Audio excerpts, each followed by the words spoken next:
Það liggur beint við að álykta að það tengist fíkniefnum, bæði sölu og notkun og þá held ég ekki síður sölunni. Þetta oft mjög alvarlegir áverkar. Að stinga mann með lífi, það líklegt til þess að gera honum stórt tjón og jafnvel drepa. Which flies open when I grab a handle.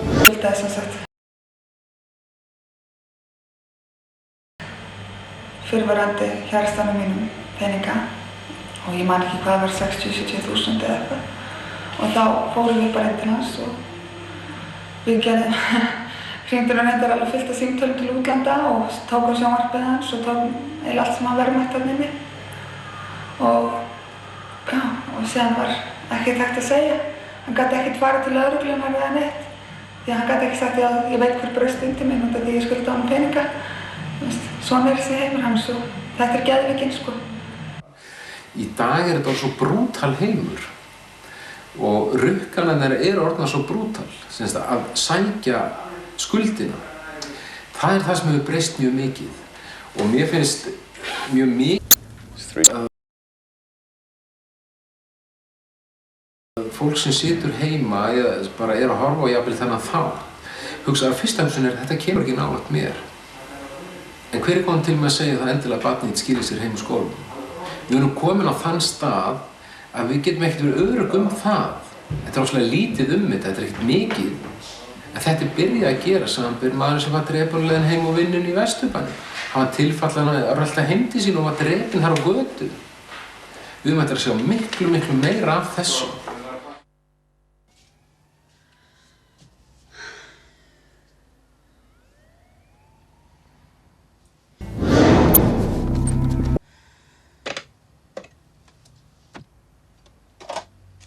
Margar kvikmyndir endurspegla það viðhorf sem virðist fara vaxandi að ekkert sé athugavert við neyslu ólöglegra fíkniefna endrum og eins.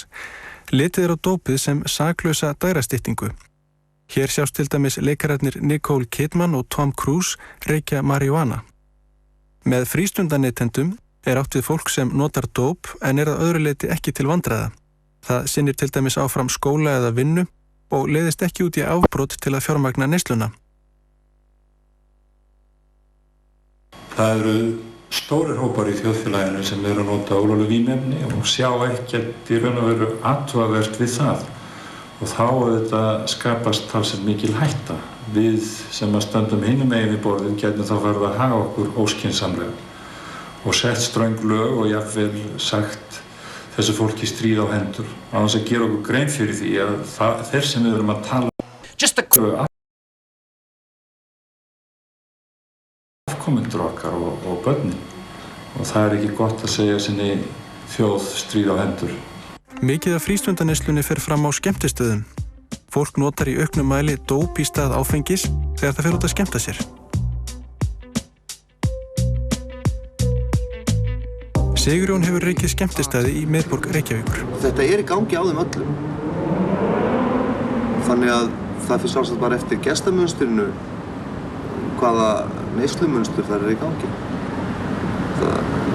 Á einni tegundinni þar eru þeir sem nota aðalega að setja kókaín í nefið á sér og öðrum það jafntöflur og þriðja staðnum það hassmökkurinn út allt. Þetta ég held að sé ekki þetta alls staðar.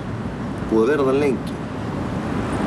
Ég verð alltaf svolítið skrítinn á svipinn þegar ég heyri vertan að tala digurbarkalega aðgerðir til þess að stemma stigu við þessu vegna þess að þó þeir segi þetta þá mega þeir sjálfsagt ekki til þess að hugsa að útrýma eiturlyfjum á sínum skemmtistöðum vegna þess að það er bara ósköp einfaldlega endalok þeirra rekstrar.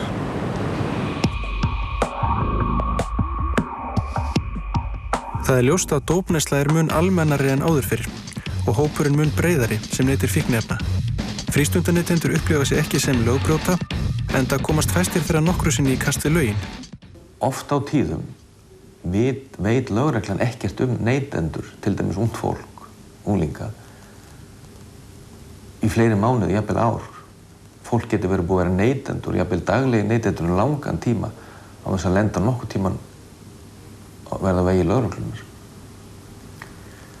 Og við höfum þá reynslu að þegar fólk aftur á móti lendir í höndunum á lögreglunni, þá það vegna þess að það svo langt leitt af neyslunni að það annað hvort farið að fremja afbrot til að fjármagnana eða tengist afbrotum, hefur tekið að sér að selja og dreifa eða eitthvað slíkt og þá oft orðið jafnvel of seint að bjarga viðkomandi þó að það sé reyndar aldrei of seint. Hér sést mynd sem náðust fyrir tilviljun út glugga af 2 strákum á grunnskólaaldri. Þeir sjást hérna á bakvið gám inn í porti að reykja hass og vita ekki að húsráðandi hefur hringt á lögregluna.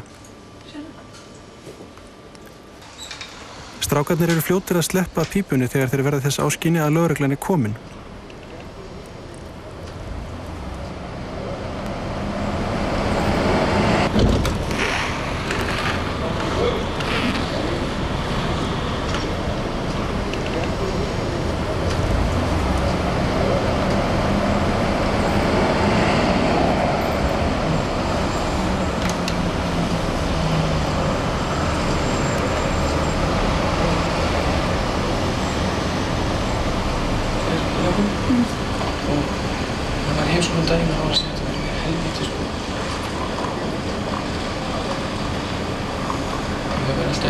Engin fíkniefni fundust á strákunum og þeir sleppa með skrekkin í þetta skipti. Hjá unglingum í efri bekkjum grunnskóla geta hópar myndast þar sem dópneysla þykir spennandi. Sumum tekst að nota fíkniefni í lengri eða skemmri tíma án þess að líf þeirra fara úr skorðum en þeim fer engu að síður fjölgandi sem lendi í vandræðum. Já, ég er reykt meira, eða reykt upp á dag alveg í alveg 4 ári eða meira. Og finnst þér þetta að hafa haft áhrif á hausinn þess? Já, þetta hefur náttúrulega rosalega áhrif á hausinn á manni, sko. Þegar þú veist, þetta sest svona hér og þar og maður svona hættir að muna hluti og maður svona segir að maður bara gleymir öllu svona einhvern veginn sem að ske, sko. Maður fer svona að vera bara voðalega mikið lokaður inn í sér, sko. Maður fer svona hætti að nenna að tala hinn og þennan, sko. Það er bara svona ótt í manni, sko. Við suma og sjá suma þegar maður ekkert hræddur eða stótti við, sko. En þú veist, maður veit bara ekki títt af henni, maður bara veit með sjálfur sér þetta, þú veist. Sko, einhvern veginn þegar ég byrjaði svona, eða þú veist, þá voru við svona lítill hópur, sko. Og síðan alltaf stækkaði hann, sko. Síðan alltaf einhverjir, síðan þegar, þú veist, síðan voru stór mikið af þessu fólki sem þú veist, svona bara þegar það var búin að fá nóg, sko, hætti þeir. Og þú veist, hafa ekkert reykt síðan, sko. Síðan eru svona smá hópur eftir sem að sátum eftir í þessu, sko. Þú veist, þannig að, það er svona. Þú veist, það voru einhver sem bara duttu út, sko, og héldu bara með sitt líf, sko. Þeir eru margir sem ná að halda áfram með sitt líf eins og ekkert hafi í skorist, en þeir eru líka margir sem missa stjórn á neyslunni. Saga Gumma er áþekk sögu margra sem byrja að nota fíkniefni. Já, ég var svona, byrjaði að nota fíkniefni og ég var í 10. bekk. Og þannig að það einhvern veginn, vinir mínir voru að gera þetta og þetta var einhvern veginn, mér fannst ekkert óeðlilegt við þetta var bara svona einhvern veginn spennandi og, þú veist, krakkarnir sem voru að gera þetta voru æsku vinir mínir og þau voru einhverlega ekkert í neinu rugli, þannig séð, voru bara reykja hass, það voru einhvern veginn ekkert að þessu. Og þetta var meira bara svona eitthvað sem við gerðum, þetta var gaman. Svona dægrastýting einhvers konar. Og við notum alltaf þetta miklu betur en að vera blindfullur út í sjópp. Þá var maður bara reykja hass heima einhverjum vinni sínum að horfa á vídeóspil. Ég held bara að engin foreldri gruni að barnið sitt sé að reykja hass inn í herberginu. Maður er kannski fullt af krökkum í einhverju herbergi meðan foreldrarnir eru frammi og maður er að reykja hass á meðan. Það er örugglega ekkert að pæla í hvað sem að gera hann inni. Ég meina, bara, maður segir kannski mömmu sem pappa, vinir mínir eru að koma í heimsókn til að horfa á vídeóspil. Búið. Raunverulega höfðu foreldrarnir eitthvað ástæðu til þess að gruna maður að ljúga. Út af því að maður var raunverulega ekkert að fela þetta beint þannig sem maður vissi þetta var rangt. En maður vissi samt ekkert að þetta var neitt rosalega alvarlegt. Það var einhvern veginn bara svona maður fannst maður ekkert vera að gera þetta af sér. Maður vissi samt að þetta var eitthvað sem maður mátti ekki gera, þess vegna var maður ekkert að auglýsa þetta. Eftir 10. bekkinn þá tók ég eftir þetta hætti bara að vera skemmtilegt. Þetta hætti að vera bara helgar og þetta var ekkert, það var miklu meira vesen, þetta hætti að vera gaman. Já, maður byrjaði náttúrulega að drekka. Það fyrstu svona fíkniefni voru hass og síðan bara kom allur hinn pakinn einhvern veginn. Síðan var ég bara komin í mjög harða neyslu. Maður náttúrulega tollir ekkert í skóla þegar maður í einhverju rugli. Og þegar maður var hættur í skóla, maður var að horfa hina krakkana sem voru með mann í grunnskóla og þeir voru að halda áfram í skóla og þeir voru að ganga eitthvað lífinu, eða bara að meika skóla. Og maður var ekki í vinnu og maður var ekki að gera neitt, maður var bara að nota fíkniefni og þegar þau voru að fara í skóla þá var maður kannski að koma heima að einhverju djammi eins og þegar maður er búinn að missa, þegar maður sjá krakkana sem með mann í skóla vera útskrifast. Maður sjálfur varla með grunnskólapróf. þá var þetta virkilega sárt. Og þegar það var að spyrja mig hvað er þú búinn að gera? Ég er bara búinn að vera í vímu, Og ertu búinn að, finnst þér að vera búinn að skemma eitthvað fyrir þér að öðru leyti?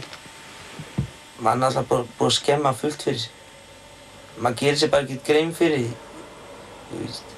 Allir sem maður þekkja hafa brotið lögin. Maður finnst siðferðið er einhvern veginn allt öðru sig á manni. Maður fattar ekkert að það er alvarlegt að vera með innbrot á sakaskrána sinni.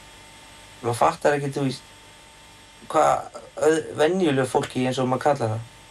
Og það einhvern veginn, þegar maður er í einhverju rugli, þá finnst maður ekki tilheyra neinu, venjulegu fólki, sem mætir vinnuna fyrir skólann. Og það náttúrulega háir manni fullt. Og líka bara þroskinn. Maður finnur alveg að maður er ekkert eins þroskað eins og aðrir, Og líka það bara, maður finnur oft hreyfingum og svona, alls konar dóti. Og líka það, já, eins og maður var að fá að kjósa í fyrsta skipti. Það hafa verið að tala um stjórnmál og svona. Maður einhvern veginn, maður rétt vissi ekki Davíð Oddsson var með. Já, það maður er náttúrulega ekkert búinn að læra neitt nýtt. Ég veit til dæmis alveg fullt fíkniefni. Og það er einhvern veginn sem ég er búinn að gera. Ef ég væri búinn að vera að smíða, þá vissi ég fullt smíði, Það er náttúrulega, tengslin við fjölskyldu mína hafa náttúrulega versna bara með árunum, Það gefast allir upp á manni á endanum,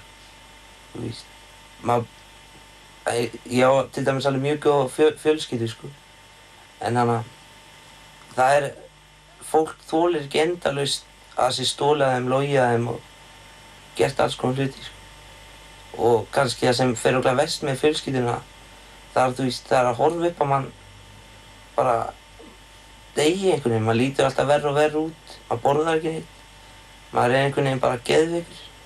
Þetta er fólki sem ól mann upp, Það er að horfa að mann bara breytast í skepnur,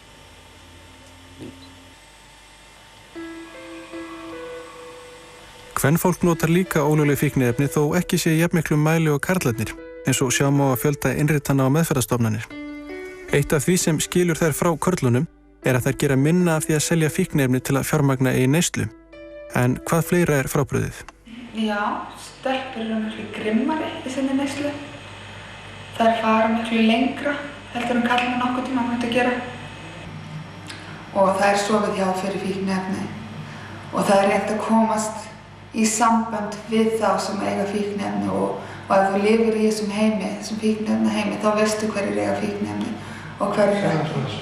Já, þetta er náttúrulega ekki skilgreint sem vændi, þetta er greiða á móti greiðastarfsemi. Þú gefur mér og ég gef þér. Það er mjög algengt í dag.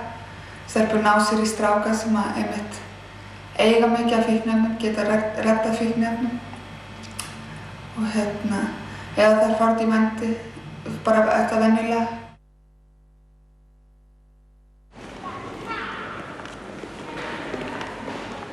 Við erum í verslunarmiðstöð á höfuðborgarsvæðinu. Maðurinn sem við eltum er 26 ára gamall og hefur verið morfínfíkill í 4 ár. Hann er með efni í vasanum og leiðin liggur niður á klósettið.